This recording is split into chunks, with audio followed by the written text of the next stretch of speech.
ఈరోజు మనం బజ్జీ మిర్చి ఎలా తయారు చేసుకోనో చూద్దాం. ఫస్ట్ ఈ మిర్చీలను కడిగి ఇలా తీసుకొని ఇలా చీల్చాలి. ఫస్ట్ ఇలా చేసి విత్తనాలు తీసేయాలి. ఇందులో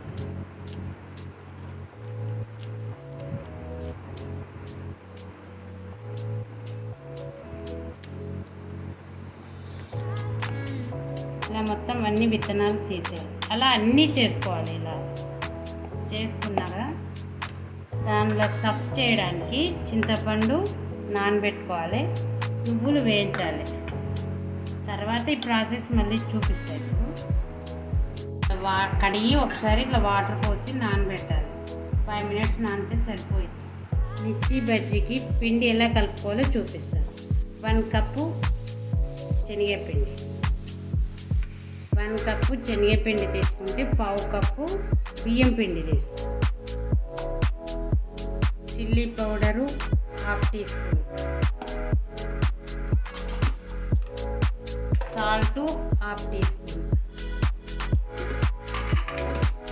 వామ కూడా 1/2 టీ స్పూన్, వంట సోడా చిటికెడు కంటే కొంచెం. ఇవన్నీ వేసుకున్నాక ఇలా మిక్స్ చేసుకోవాలి. ఇలా వాటర్ వేసి కొంచెం కొంచెం వేస్తూ కలపాలి.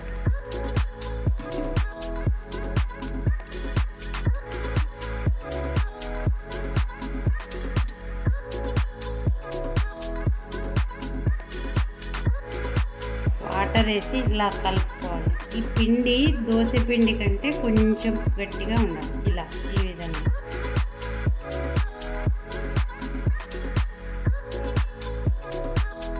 స్టవ్ మీద ఆయిల్ పెట్టి వేడయ్యాక మిర్చి వేద్దాం. బజ్జీ మిర్చిలోకి మసాలా ఏ విధంగా తయారు చేయాలో చూద్దాం. వేయించి పెట్టుకున్న నువ్వులు ఇందులో మిక్సీలో వేసి పొడి చేసుకోవాలి. ఫస్ట్ ఇలా పొడి చేసుకున్న నువ్వుల పొడిలో ఇంతకుముందు నానబెట్టుకున్నానుగా చింతపండు,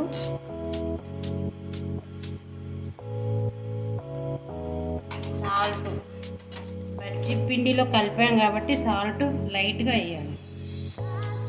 షుగర్, ధనియా పొడి, లైట్గా వాటర్ వేసుకొని మిక్సీ చేసుకోవాలి. ఇప్పుడు ఇలా కొంచెం గట్టిగా రుబ్బుకోవాలి. మిర్చిలో ఇది పెట్టినప్పుడు ఆయిల్లో పడిపోతుంది కాబట్టి కొంచెం గట్టిగా ఉంటే మిర్చి టేస్ట్ బాగుంటుంది. ఇప్పుడు మిర్చి తీసుకొని మిర్చిలో ఎలా స్టఫ్ చేయాలో చూపిస్తాను.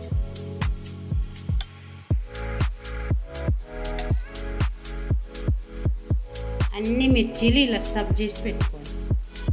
మిర్చీలు అన్నిటిలో ఇలా మసాలా పెట్టుకున్నాక పిండిలో ఇలా డిప్ చేసి ఇలా అని ఇలా ఆయిల్లో వేయాలి. అలా అన్నీ వేసుకోవాలి.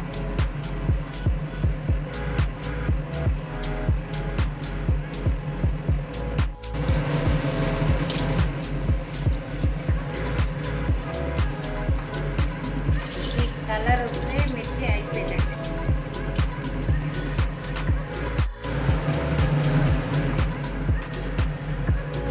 వేడివేడిగా బజ్జీ మిర్చి రెడీ.